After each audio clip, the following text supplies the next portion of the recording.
बोले त्रिकालवर तीनों देवताओं की। बोले श्री चिंतामणि पार्श्वनाथ भगवान की। आचार्य भगवंत गुरुवे श्री विद्यासाई जी महाराज की। परम पूज आचार्य श्री शमेशाई जी महाराज की। परम पूज उनवर श्री निर्दोष साई जी महाराज की। वनी श्री निरुपम साई जी महाराज की।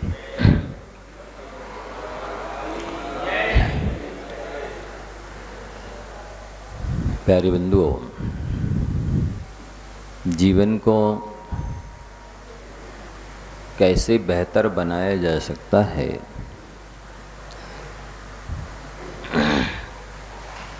कैसे सफल और सार्थक किया जा सकता है, कैसे ज़्यादा से ज़्यादा इस जीवन में उपलब्धि की जा सकती है, कैसे जो हमें उपलब्ध हुआ है तन मन धन, उसका सदुपयोग किया जा सकता है और अपने साथ साथ दूसरों को भी कितना लाभ पहुंचाया जा सकता है, इस बारे में अपन चर्चा कर रहे हैं। जो पिछले दिनों कुछ सूत्र दिए हैं आपको, उनको अपना कर देखिए। आप पाएंगे कि हमारे जीवन में बहुत शांति आई है, निराकुलता आई है, सुकून मिला है। वो सूत्र अपन रिवीजन करते हैं। पहला सूत्र है कि हम किसी भी चीज़ के आदी नहीं बनेंगे। आदी बनने से आधीन बनना पड़ता है। किसी भी चीज़ का व्यसन होता है तो हमें पराधीन बनना पड़ता है, हमें गुलामी झेलनी पड़ती है। असंयम तो होता ही है, कष्ट तो होता ही है, हर्जा खर्चा तो होता ही है। इसके बाद में परमानेंट सुकून उससे आपको नहीं मिल सकता है। तो आप सभी से हमारा अनुरोध है, आप इसको फॉलो कीजिए, अनुसरण कीजिए, जीवन में उतारिए कि हम किसी चीज़ के अधीन नहीं बनेंगे, पराधीन नहीं बनेंगे। आधीन होना, पराधीन होना ही व्यसन है। व्यसन का अर्थ कष्ट भी होता है, व्यसन का अर्थ लत भी होता है। तो यदि आपको किसी चीज़ की लत है तो निश्चित ही कष्ट झेलना ही पड़ेगा। तो आदी नहीं बनना है और स्वाधीन बनना है। दूसरा सूत्र क्या है? स्वाधीन बनना है। मतलब अपना काम स्वयं करना है। प्रत्येक कार्य को आप ये न समझें ये झाड़ू पोछा लगाना कर्मचारी का काम है, या पत्नी का काम है, या बच्चों का काम है। आप ये न समझे ये कपड़े धोने वाली बाई का काम है। आप ये न समझे ये बर्तन मांजने वाली बाई का काम है। आप ये न समझे पानी भरना किसी व्यक्ति विशेष का काम है, चाय नाश्ता है, भोजन है, ये महिलाओं का काम ही है, ऐसा न समझे। और किसी कार्य विशेष के लिए पुरुषों का काम ही है, वो नहीं करना चाहिए, ऐसा भी न समझे। स्वयं अपना, जब मेरे शरीर के लिए ज़रूरत पड़ती है, मेरे लिए ज़रूरत पड़ती है, तो मेरा काम है वो काम, कोई भी हो। जब मैंने गंदगी की है तो मैं उसकी सफाई नहीं कर सकता। क्या गंदगी करने का ठेका ले रखा है? क्या गंदगी करना आपका अधिकार है? क्या गंदगी करना धर्म है? चाहे वो कपड़ों की गंदगी हो, कपड़ों में गंदगी हो, बर्तनों में गंदगी हो, घर में गंदगी करना हो, कहीं पर गंदगी करना केवल आपका धर्म है, कर्तव्य, अधिकार है, स्वभाव है क्या? उसकी सफाई करना आपका दायित्व नहीं है, कर्तव्य नहीं है, फर्ज नहीं है। और कम से कम गंदगी हो हमारे द्वारा, क्या ये बुद्धि नहीं रख सकते आप? क्या ये विवेक नहीं रख सकते हैं? क्या ये संयम नहीं रखा जा सकता है? रखा जा सकता है, रखना चाहिए। यदि आप असंयम से बचना चाहते हैं, अनर्थदंड से बचना चाहते हैं, पाप से बचना चाहते हैं, असभ्यता से बचना चाहते, तो हर काम को स्वयं कीजिए। ये गौरव की बात है, ये शर्म की बात नहीं है, ये अधर्म नहीं है। पानी भर के लाना है, खुद लेकर आइए। कोई भी भोजन नाश्ता बनाना है, खुद भी सीखिए, हैबिट डालिए, ये आपके हित में होगा। अपना सामान यात्रा करने जा रहे हैं, स्वयं अपने हाथ से ले जाना, ये गौरव की बात है, ये शर्म की बात नहीं है। ये दायित्व है, कर्तव्य, फर्ज है, ये स्वाधीनता है, ये स्वावलंबन है। और स्वावलंबन होना बहुत बड़ा गुण है। वैसे कई लोगों ने आके कहा, कल परसों से जब से व्याख्या चल रही है, कि महाराज जी बहुत अच्छे से उत्तर दिए, मैं आज से अपना काम खुद करूँगा, अब मैं आज से किसी भी चीज़ का पराधीन नहीं बनूँगा, मुझे जो मिल जाएगा, जैसा मिल जाएगा, उसमें मैं काम चला लूँगा। तो मेरा बोलना निरर्थक नहीं है, मुझे कोई घाटा नहीं है। लोग समझ रहे हैं, अपना रहे हैं, नियम ले रहे आ करके। जो भी रह गए हैं उनको भी समझना चाहिए इस बात को कि नहीं, ये बहुत अद्भुत सूत्र हैं, बहुत गजब के सूत्र हैं। हाथ कंगन को आरसी की क्या आवश्यकता, आप अपना के देखिए, कितना सुकून मिलता है, कितना आनंद मिलता है, कितना सुख शांति मिलती है। कोई भी काम हो, सुबह से लेकर शाम तक, रात से लेकर दिन तक, जन्म से लेकर मरण तक, स्त्री से लेकर पुरुष तक, बच्चों से लेकर बच्चियों तक, किसी का भी काम हो, आप स्वाधीन बनिए, अपना काम आप करो। हड़मोकार का जाप करो, अपना काम आप करो। अब तो मैं ये नियम ही बनाने वाला हूँ कि जिसके हाथ में काउंटिंग मशीन देखूंगा उसी को आशीर्वाद दूंगा। मेरा आशीर्वाद उसे ही लगे जिसने 1 लाख माला का नियम लिया है, जो जाप करने में, संकल्प करने में लगे हुए हैं, जो मशीन पहने हुए हैं, उसी को लगे। मैं हाथ भी उठा दूँ तो भी उसको आशीर्वाद ना लगे जिसने नियम नहीं लिया है और जो जाप करने में तत्पर सजग नहीं है। पानी से बचाना है जैसे रुपयों को और मोबाइल को बचाते हैं, लेकिन जैसे रुपये और मोबाइल छोड़ते नहीं है, वैसे क्वांटम मशीन छोड़ना भी नहीं है। तो पहला सूत्र क्या है?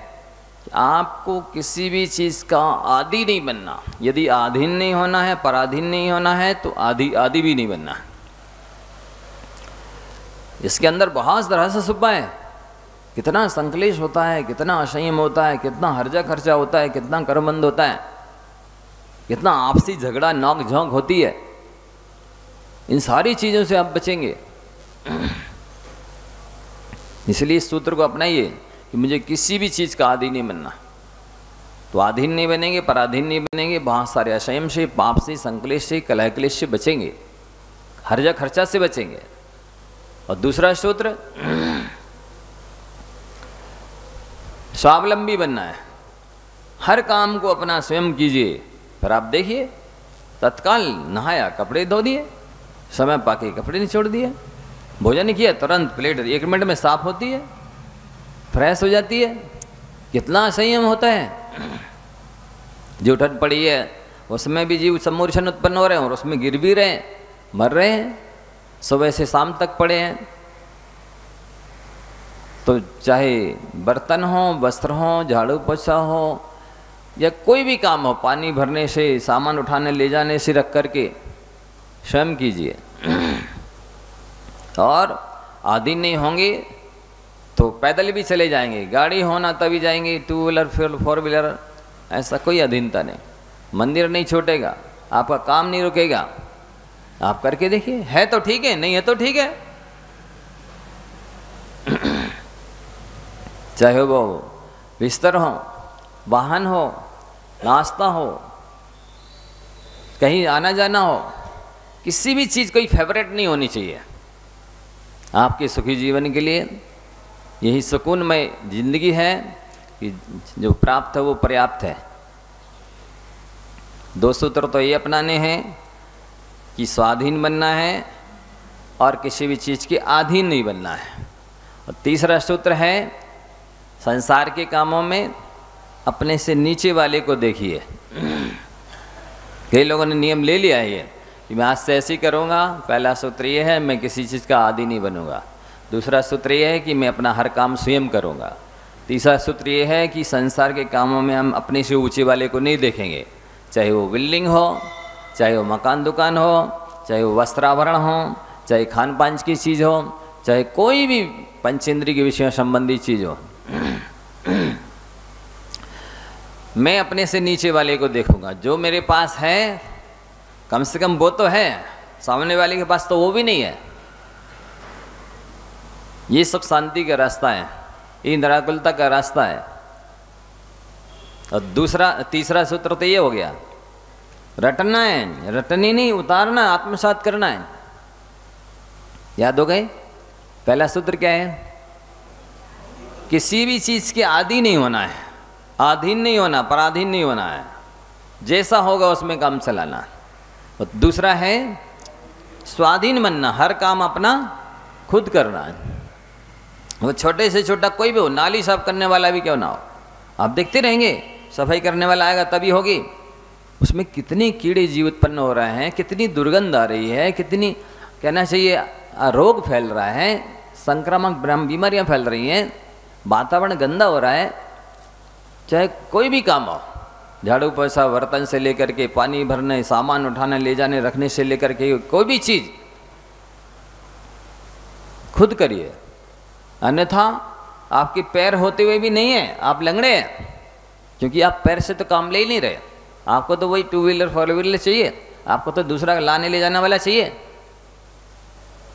स्वयं काम नहीं करे तो आपके हाथ नहीं है, होते हुए भी किस काम के हैं? केवल दूसरों को सताने के लिए, भोगने के लिए नहीं। आप इन हाथों का काम कीजिए, उपयोग कीजिए, इनसे काम लीजिए। अन्यथा आपके पास आंखें हैं, फिर भी इसके बाद आप दर्शन पूजन नहीं कर रहे, जीवों को देखकर बचा कर काम नहीं कर रहे, आपकी आंखें नहीं है। ये तो नारियल की जो 2 आंखें होती है ना काली, उनके समान है। किस काम की है? जो इनका उपयोग है कि जीवों को बचा करके काम करना, चलना, भगवान के दर्शन करना, श्रद्धा करना, ये तो कर ही नहीं रहे। आपके कान होते हुए भी यदि आप आत्मित की बात नहीं सुन रहे, आत्मकल्याण की बात नहीं सुन रहे, तो आपके कान नहीं है। क्या है? ये चीटियों का बिल है। आपके पास जीवा है पर आप हितमित प्रिय नहीं बोल रहे हैं, पर का उपकार नहीं कर रहे इस जिह्वा के द्वारा, तो ये आपकी जीवा नहीं है, ये कतरनी है। ये दूसरों को दुख देने वाली कतरनी कैसी है। आपको इसका सदुपयोग करना ही चाहिए। नहीं करते हैं तो आप तो गूंगे के समान है। आपकी जीवा किस काम की है? आपके पास मन है, फिर भी अपने हित के बारे में नहीं सोच रहे हैं, आत्मकल्याण के बारे में नहीं सोच रहे हैं, परोपकार के बारे में नहीं सोच रहे हैं। आप सैनी नहीं है, असैनी है। किस काम का है आपका मन? उसका सदुपयोग तो कर ही नहीं रहे। आद रौद्र ध्यान कर रहे हैं, मन अपना सोचता पराई है, तो अपना कैसा? जो अपने काम ना आए, वो तो होना और नहीं होना बराबर है। तो ये सूत्र आपको रटना है, आत्मसात करना है। और धर्म ध्यान में, मोक्ष मार्ग में, आत्मकल्याण के विषय में अपने से ऊपर वाले को देखिए। चाहे वो पूजा के बारे में हो, कैसी ठाठ से लोग पूजन करते हैं उनको देखिए, उनको मत देखिए जो आलसी हैं, प्रमादी हैं, नास्तिक हैं, कंजूस हैं, कि वो तो कर ही नहीं रहे, वो भी तो नहीं जा रहे। ऐसे लोगों को देखेंगे आपका ह्रास होगा, पतन होगा, असंयम में डूबे रहेंगे। इसलिए ये ध्यान रखना चाहिए कि आप यदि एक पूजन करते हैं तो दो पूजन करने वाले को देखिए। ये नहीं वो मेरे से अच्छा है, मेरे से अच्छी द्रव्य चढ़ाता है, सोने चांदी के बर्तनों में करता है, ज़्यादा देर तक करता है, मन वचन काय को एकाग्र करके करता है, उसको देखिए। वो तो विधान भी करते हैं रोज, उनको मत देखिए। अरे वे तो अभिषेक करके ही चले जाते हैं, अरे वो तो अभिषेक तक नहीं करते। उनको देखेंगे आपका ह्रास होगा, पतन होगा। गुरुओं के बारे में देखिए, लोग तन मन धन से जो लगे रहते हैं, 24 घंटे लगे रहते हैं, अपने बाल बच्चों से भी ज़्यादा ख्याल गुरुओं का रखते हैं। उनकी तरफ देखिए, उनकी ओर मत देखिए जो दर्शन करने तक नहीं आते हैं। वो तो नास्तिक हैं, आलसी हैं, कंजूस हैं, दुर्भव्य हैं, अभव्य हैं। उनका अनुसरण करेंगे तो आपका कल्याण नहीं होगा। रोज आहार दे रहे हैं, रोज चौका लगा रहे हैं, महीनों हो गए चौका लगाते, आहार नहीं हुआ फिर भी लगा रहे हैं। उनकी आस्था देखिए, उनकी भक्ति देखिए, उनका अनुसरण कीजिए। दुकानदारी में लिमिटेड समय देते हैं और स्वाध्याय में 6-6, 8-8 घंटे करते हैं। उनको देखिए, उनको मत देखिए जो प्रवचन सुनने तक नहीं आ रहे। बेअभागे यहाँ से भागे नहीं है, अभागे हैं। उनकी ओर देखिए जो कितने गृहस्थ में रहते हुए संयमी हैं। बने भी दोषा प्रवंती रागिणाम गृहेपि पंचेन्द्रिय निग्रहस्तपा अबद्ध मुक्ति पथि गच्छतो भवेत विमुक्त रागस्य गृहम तपोवन बनम। वन में भी कोई रह करके पाप कर सकता है, घर में रह करके भी कोई पंचेंद्रियों का निग्रह करके तप कर सकता है। निष्पाप मार्ग पर चलने वाले के लिए घर ही तपोवन हो सकता है। जिनते घर माही कछु न बने ते वन माही कहाँ करें। जो घर में रह करके साधना नहीं कर सकते वे क्या मणि दीक्षा लेकर के साधना करेंगे। नहीं हम तो साधु बनेंगे तब अच्छी तपस्या करेंगे, अभी क्या, अभी नहीं। घर में भी रह करके हो सकता है। जो लोग नहीं छोड़ सकते उनके लिए ये उपदेश है, जो छोड़ सकते हैं उनके लिए ये उपदेश नहीं है। उन्हें क्षत्रिय रीति अपनाना चाहिए, सीधे मुनि बनना, एक एक प्रतिमा, दो दो तीन तीन प्रतिमा नहीं बढ़ाना। तो ये आपको समझना है, जीवन को कल से आज बेहतर बनाना है और आज से फिर आगामी कल बेहतर होना चाहिए। तब तो आप पुरुषार्थी हैं, अन्यथा कायर हैं, नपुंसक हैं, आलसी हैं, नास्तिक हैं, अविवेकी हैं। अपने जीवन को गतिशील बनाइए। चरई वेती तम समाम ज्योतिर्गमय। आगे आगे बढ़ो, ऊपर ऊपर उठो, अंधकार से उजालों की ओर चलो। ये आपका कर्तव्य है, ये आपका फर्ज है, ये आपका उत्तरदायित्व है, ये मनुष्य पराय में करने योग्य कार्य है। तमसो माम ज्योतिर्गमय।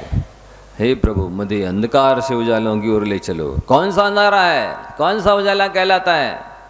अज्ञान में जीना, असंयम में जीना, आलस में जीना, ये अंधकार है। अपने अज्ञान को दूर करना, अपने असंयम को दूर करना, अपने आलस को दूर करना, ये उजाला है,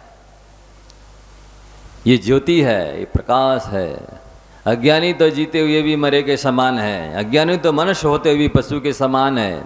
अज्ञानी तो आंखों वाला होकर के भी अंधा है। ज्ञान ही दिव्य ज्योति है, ज्ञान ही जीवन है, ज्ञान ही अमरता का साधन है। ये वास्तविक पूंजी है, ये निधि है, इसे अर्जित कीजिए, कमाइए। तो 4 सूत्र फिर से दोहराता हूँ, फिर आगे की बात करता हूँ। सबको याद करना है, सिखाना है, बच्चों को पढ़ाना है, बेटा इसको जीवन में लाना है। कौन से 4 सूत्र? पहला, हमें किसी भी चीज़ की अधीन नहीं बनना है। यदि सुखी रहना है, पाप से, असंयम से, अनाचार से, कसाय से बचना है, तो जो मिले, जैसा मिले, उतना में संतुष्टि धारण करना।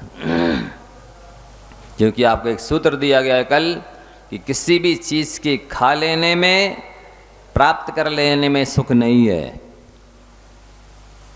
धारणा तो यही है कि कोई चीज़ जो हमें इच्छा हुई खा लिया, या जो हमें चाहिए वो मिल गया, हम सुखी हो जाएंगे।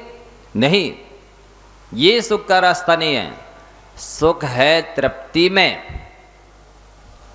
जो जितने में संतृप्त हो जाता है, संतुष्ट हो जाता है, वो उतने में सुखी हो जाता है। तृप्त नहीं होने की वजह से लिखा हुआ है, दाम बिना निर्धन दुखी, तृष्णावश धनवान, कहो ना सुख संसार में, सब जग देखो छान। दाम तो है, पर तृष्णा नहीं गई, तृप्ति नहीं हुई, इसलिए दुखी है। काश तृष्णा चली जाती, तृप्ति हो जाती, तो व्यक्ति हजारों लाख में भी संतुष्ट हो सकता था, सुखी हो सकता था। लेकिन तृष्णा नहीं गई, तृप्ति नहीं हुई, इसलिए करोड़पति अरबपति होकर के भी दुखी है। आप देखिए, दुर्लभ के गद्दों पर करवटें बदलते हैं, नींद की गोली खाते हैं। ये अनुभूत चीज है। देखिए, सुनिए, अनुभव करिए। जो सूत्र दिए जा रहे हैं आपको अपनाइए। ये रामबाण औषधि है, ये तत्काल आराम देने वाली औषधि है। आपको बिल्कुल कुछ भी किए बिना, कुछ भी कमाए बिना, कुछ भी प्राप्त किए बिना हम सुखी बना देंगे। ऐसे सूत्र हमारे पास। आप जहाँ हैं, जैसे हैं, जिस स्थिति में, उसी स्थिति में सुखी कर देंगे। आप सुनिए तो। लेकिन अज्ञानी, मैं हमारा तो पास पूजा का नियम है, अभिषेक पूजा शांति धारा का नियम है, वही करेंगे। कुछ भी उपदेश चलता रहे, कुछ भी प्रवचन क्लास चलती रहे। उन अज्ञानियों को कौन समझाएगा, सुखी करेगा? वे हो ही नहीं सकते। भगवान भी सुखी नहीं कर सकते उन्हें। शांति पाठ पढ़ने से शांति नहीं मिलती है, अशांति के कारण हटाने से शांति मिलती है। सब सुन लो कान खोल करके। शांति पाठ पढ़ने से शांति नहीं मिलेगी, अशांति के कारणों को हटाने से शांति मिलेगी। जब आपको पता ही नहीं है शांति के कारण क्या है, शांति का कारण क्या है, तो कितनी पूजा कर जाओ, अभिषेक शांति धारा कर जाओ, वो कारण हटाओगे, अपने आप में सुखी हो जाओगे। लेकिन वह अज्ञानियों को कौन समझाए? या तो आने ही नहीं है, आना तो अपने लगे मस्त अभिषेक पूजा में। उनको कोई मतलब नहीं क्या चल रहा है यहाँ, अमृत दिया जा रहा है, क्या दिया जा रहा है। बस पूजा करके जाना है, अपने कर्म धर्म दूसरी दुनियादारी के काम करना है। वो सुखी होंगे ही नहीं, भगे भगवान के पास रहे आए। जब आपको यहाँ अमृत दिया जा रहा है, उसको पान करना नहीं जानते हो, तो क्या सूत्र दिया? किसी भी चीज के खाने में या प्राप्त करने में सुख शांति नहीं है, सुख शांति है तृप्ति में। आप चावल खावे के भी यदि तृप्त हो जाएंगे तो सुखी हो जाएंगे, और हलवा भी खा लेंगे लेकिन यदि तृप्त नहीं होंगे तो सुखी नहीं हो सकते। कुछ भी कर लीजिए आप, चाहे सारे संसार की वस्तुएं लाकर फैसिलिटी जुटा लीजिए, सुखी नहीं होंगे। सुखी होंगे तृप्त होने में। इसलिए संतुष्ट होना सीखिए, तृप्त होना सीखिए। जी सूत्र अपनाना है आपको कि किसी भी चीज़ के अधीन नहीं बनना है। हमें तो वही चीज़ होना, खाने पहनने, पहनने ओढ़ने, सोने इत्यादि के लिए ऐसा कोई नियम जिद नहीं, हटाग्रह नहीं होना चाहिए। दूसरा सूत्र फिर से अपन सुनिए। एक, स्वाधीन बनिए, अपना काम आप करो, हर काम को अपनाइए, चाहे वो छोटे से छोटा हो, नाली से साफ करने से लेकर के कोई भी काम हो। जब आपने गंदगी की है, आपको आवश्यकता पड़ती है तो आप उसे साफ भी कर सकते हैं, उसे स्वयं प्राप्त भी कर सकते हैं। उसे खुद बनाना भी चाहिए, तो सफाई भी करनी चाहिए, क्योंकि हमें ज़रूरत है। क्यों ये थोड़ी किसी ने अधिकार दे दिया आपको कि नहीं आप गंदगी कर सकते हो, आप किसी भी चीज़ की प्राप्ति कर सकते हो, किसी भी चीज़ को मांग सकते हो, पर सफाई नहीं करना चाहिए, उसको लाना नहीं चाहिए खुद, बनाना नहीं चाहिए खुद, ऐसा थोड़ी किसी ने कहा है। तो किसी भी चीज़ के अधीन नहीं बनना है और स्वाधीन बनना है। वो लकड़ी भी लाना है तो उठा के लाइए ना, रखने जाना तो खुद रखने जाइए, बाल्टी पानी उठाना लाना है, कहाँ लगेज है, सामान लाना ले जाना है, खुद लाइए। क्या आपके हाथ पर नहीं है? आप इंसान नहीं है? आपके पास ताकत नहीं है? ये गौरव की बात है, ये कोई मानहानि नहीं है, शर्म की बात नहीं है, ये तो अज्ञानता है, अविवेक है कि जरा से काम के लिए आप मुंह ताक रहे हैं। आपके जैसा पराधीन, आपके जैसा दुखी तो कोई है ही नहीं, क्योंकि आपको हर काम के लिए दूसरा व्यक्ति चाहिए। फलाना कर दे, क्यों कर दे?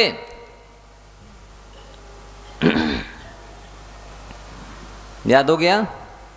किसी भी चीज के अधीन नहीं होना है और हर काम स्वयं करना है, स्वाधीन बनना है। कोई काम छोटा बड़ा नहीं होता है, जिस काम को हमें आवश्यकता है वो हमारे लिए आवश्यक है, उपयोगी है, ना वो छोटा है ना बड़ा है, उसे खुद करना चाहिए। नहीं हम सब्जी नहीं बना सकते तो महिलाओं का काम है, नहीं हम झाड़ू पोछा नहीं कर सकते महिलाओं, किसने कहा? जरूरत आपको है, काम उनका है, ऐसा कुछ नहीं है।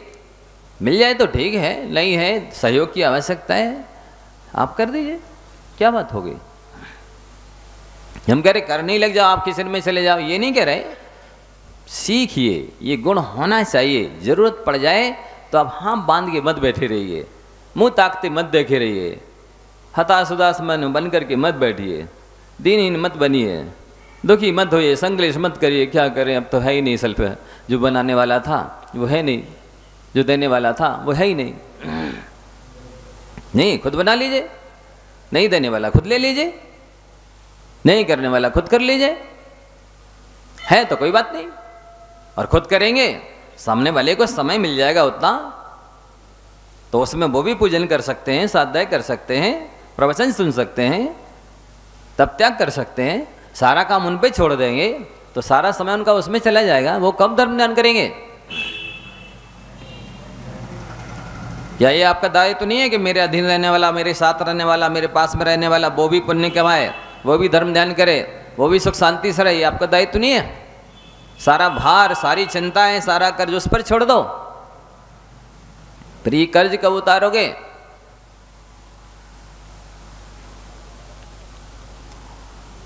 तो फिर से करता हूँ, बहुत बुरी आदत पड़ी है, बहुत पुरानी गहरी जड़ें जमी है, इसलिए बार बार रिपीट कर रहा हूँ। मुझे ही पता है कि मैं बोल चुका हूँ, बता चुका हूँ, लेकिन फिर भी बता रहा हूँ, क्योंकि चैथी पे जूं नहीं रेंगती है, मुझे मालूम है। जब तक हथौड़ा ना पटको तब तक लोहे में कुछ अंतर पड़ता नहीं। या तो अग्नि में रख दो इसको या हथौड़ा पटक दो, तभी कुछ फर्क पड़ता है, अन्यथा पड़ता नहीं। आप लोग बहुत अच्छे हैं वैसे, आपको उपमा नहीं दे रहे, लेकिन फिर भी किसी भी चीज़ के अधीन नहीं बनना है, पराधीन नहीं बनना है। जो भी है, जैसा भी है, उसमें तृप्त होना है, संतुष्ट होना है, क्योंकि सुख शांति का, सुकून का राज तृप्ति में छुपा है, किसी भी चीज़ के खा लेने में या पा लेने में नहीं छुपा है।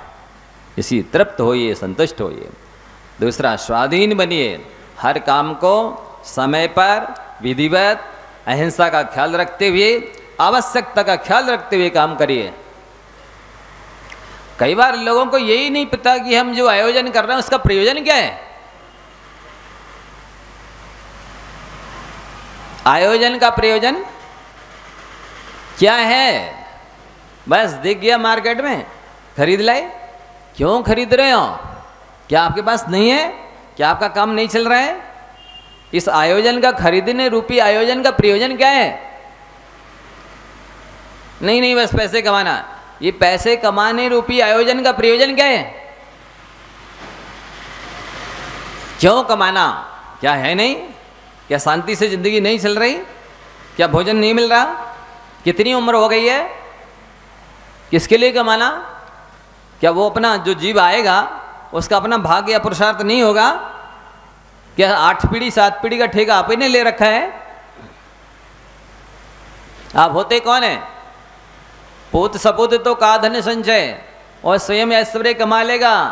पूत कपूत तो का धन संचय, वह तो क्षण में गंवा देगा। आपने संस्कार तो दिए ही नहीं है, सत्संगति में तो भेजा ही नहीं है। आप कितनी पैसे कमा के रख देना, वो तो व्यसनों में बर्बाद कर देगा। 5 स्टार और 7 स्टार जाएगा और आप करोड़ों की संपत्ति दे जाएंगे, वो घंटों मिनटों में बर्बाद कर देगा। इससे अच्छा है आप सत्संगति में भेजिए, सत्संस्कार दीजिए, तो आप धन संपत्ति नहीं भी दे के जाएंगे, वो जो थोड़ा बहुत कमा करके सुखी रहेगा, संतुष्ट रहेगा, तृप्त रहेगा। ये याद रखना है। याद हो गए? फिर से बोलता हूं, किसी भी चीज की आदी नहीं बनना। खाने में, पहनने में, ओढ़ने में, चलने में, किसी भी चीज में जो भी है जैसा भी है उसमें संतुष्ट रहना है। दूसरा, किसी भी चीज के पराधीन नहीं बनना है।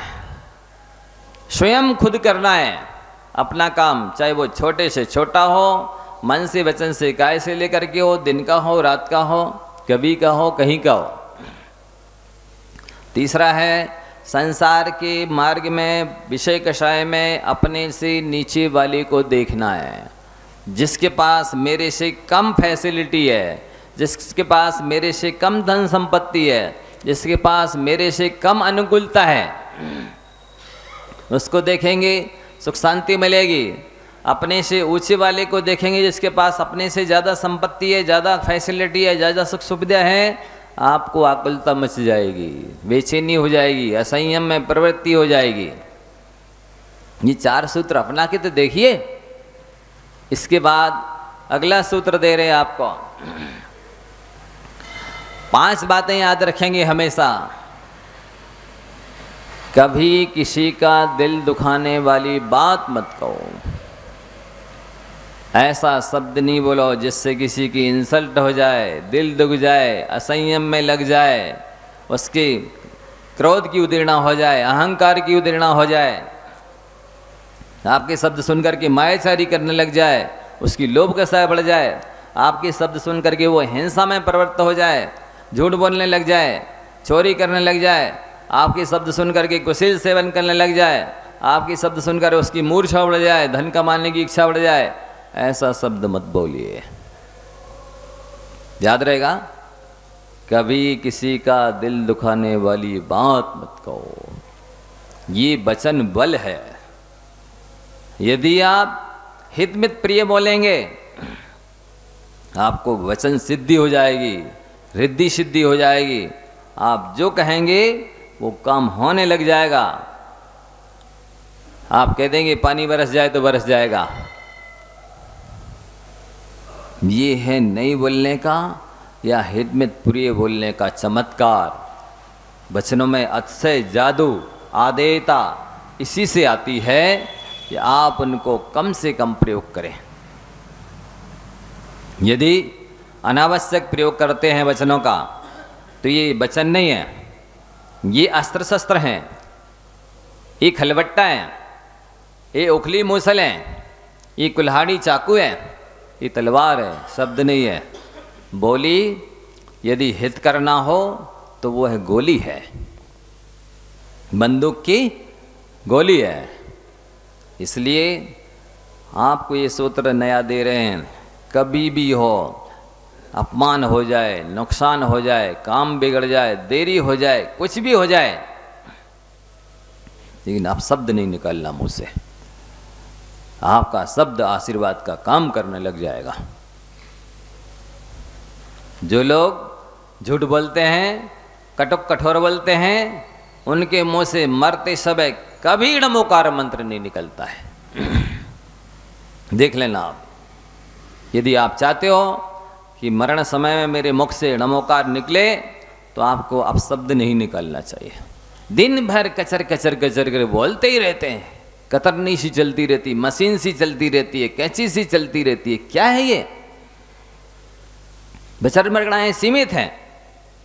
यदि अभी खर्च कर लोगे तो फिर नमोकार मंत्र कैसे लगेगा? इसीलिए कई लोग कोमा में चले जाते मरते वक्त, बोलती बंद हो जाती है, सुनने की भी सामर्थ्य खत्म हो जाती है। क्यों? इतना ज्यादा बोल लिया कि जितनी वरगड़ाएं थी वो सब खर्च कर डाली, अब बची नहीं।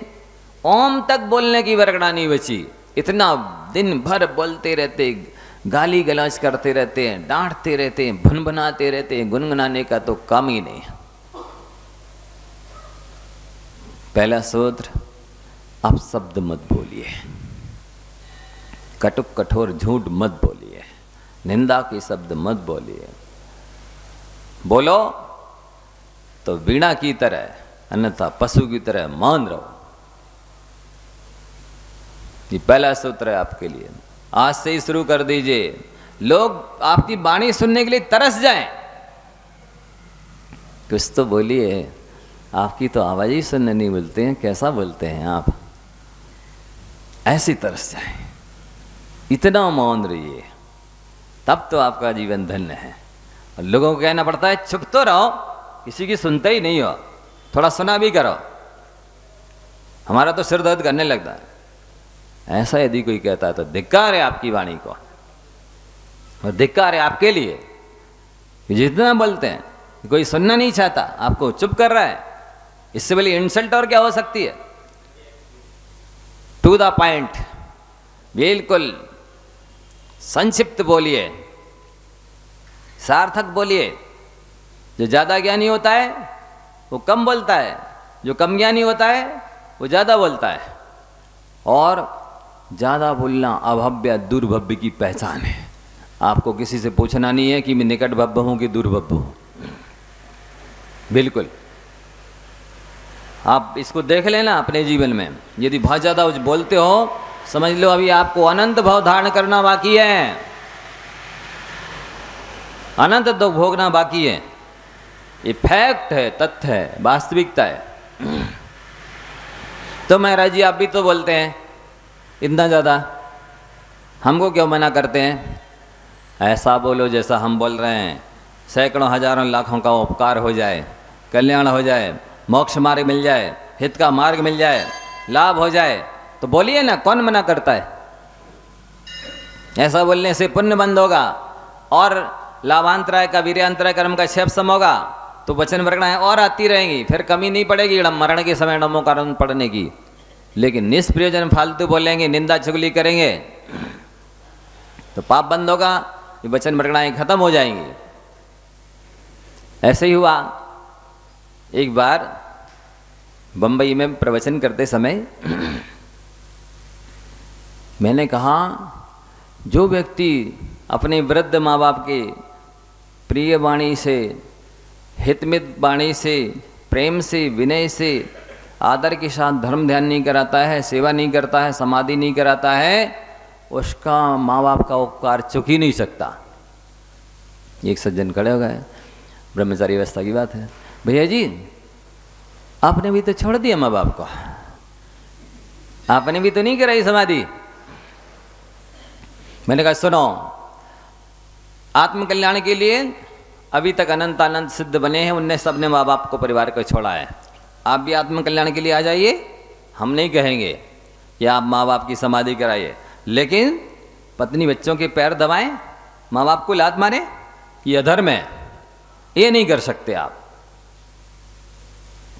घर में रहो तो पत्नी बच्चों से ज़्यादा माँ बाप को सम्मान दो, आदर दो, ध्यान रखो, नहीं तो ले लो दीक्षा, कुछ नहीं कहेंगे हम। बैठ गए चुपचाप। तो वचन सिद्धि करना है, वचन वरगणाएं बचाना है अंत समय के लिए, तो निष्प्रयोजन बिल्कुल मत बोलिए।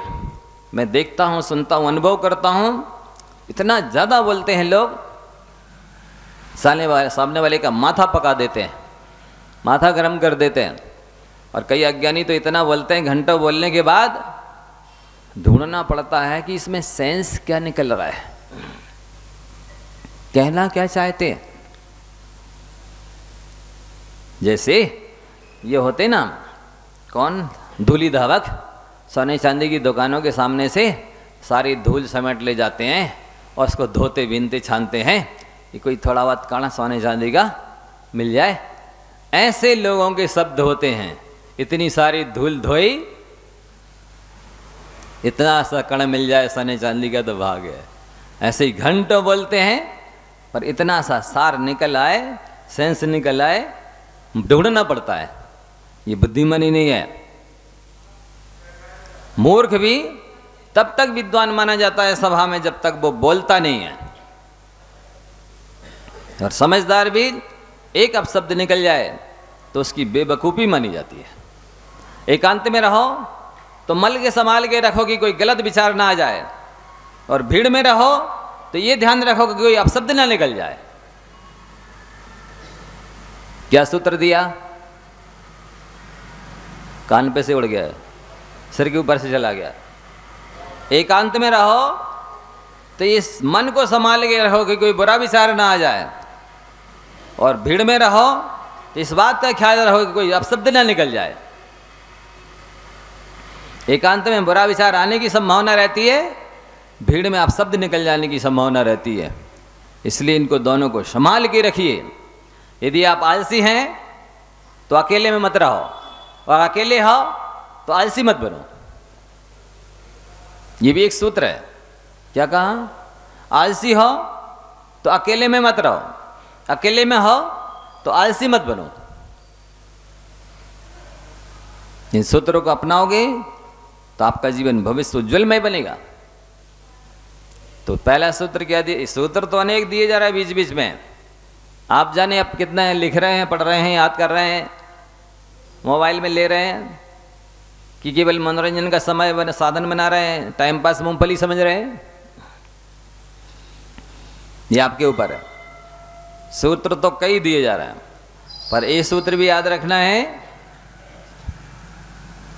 समय हो रहा है। हाँ, कभी किसी का दिल दुखाने वाली बात मत कहो। आपको वचन सिद्धि हो जाएगी, आपको रिद्धि सिद्धि हो जाएगी, आपका ये वचन बल माना जाएगा। आप जिस इंद्री को कंट्रोल में रखेंगे, सुन लीजिए, उस इंद्री में रिद्धि सिद्धि हो जाएगी। चाहे वो स्पर्शन इंद्रिय हो, चाहे रसना घ्राण चक्षु कर्ण इंद्रिय हो। कहते हैं दूसरों के अनुसार, अपने जनागम में नहीं लिखा, लेकिन शिक्षा की बात है। गांधारी ने आंखों पे पट्टी बांध के रखी, तो जिस समय अवसर आया दुर्योधन को कि अब मैं नहीं जीतूंगा, तो किसी ने सलाह दी, अरे तेरी माँ की आंखों में रिद्धि है, तो यदि माँ के सामने चला जाएगा निर्वस्त्र तो तेरा पूरा शरीर वज्र का हो जाएगा, फिर तुझे कोई नहीं मार पाएगा। उसने कपड़े उतारे और माँ के पास जाने लगा। पता चल गया। उससे कहा, अरे कैसा पागल है तू, माँ के सामने नंगा जा रहा है, कम से कम लंगोटी तो पहन ले। और इस तरह से उसको बैला फसला दिया। उसने लंगोटी पहन ली और माँ के पास गया, उसने पट्टी खोली, उसका पूरा शरीर वज्र का हो गया, क्योंकि उसने तो कहने का मतलब ये है कि उसने आँखों को संयमित रखा, पट्टी बांध के रखी, तो उसमें ऐसी रिद्धि सिद्धि हो गई कि फिर जब दुर्योधन गया तो उसका पूरा शरीर वज्र का हो गया। लेकिन जो लंगोटी पहन रखी थी उतना उसका शरीर असुरक्षित रहा, और कहते वहीं बाण मारा गया और फिर वो मर गया। कहने का तात्पर्य ये है कि कहानी बाल कहानी हो सकती है, लेकिन ये वास्तविकता है। आप जिस इंद्री को संयमित कर लेंगे, चाहे आँखों को कंट्रोल में कर लें, चाहे स्पर्शन रसना घ्राण कर्ण को कंट्रोल में कर लें, उसमें रिद्धि सिद्धि उत्पन्न हो जाएगी, उसमें अनंत बल आ जाएगा, वहाँ शक्ति आ जाएगी। फिर आप उसको जहाँ उपयोग करेंगे, वहाँ यदि दुरुपयोग करेंगे तो दुरुपयोग तो हो जाएगा, लेकिन आपको पाप बंद होगा, नरक में जाना होगा। सदुपयोग करेंगे, स्वर्ग मोक्ष की प्राप्ति होगी। समय खत्म हो गया, इसलिए मैं अपनी बात को भी अधूरी छोड़ता हूँ। बोलिए आचार्य गुरु श्री विद्यासागर जी महाराज की।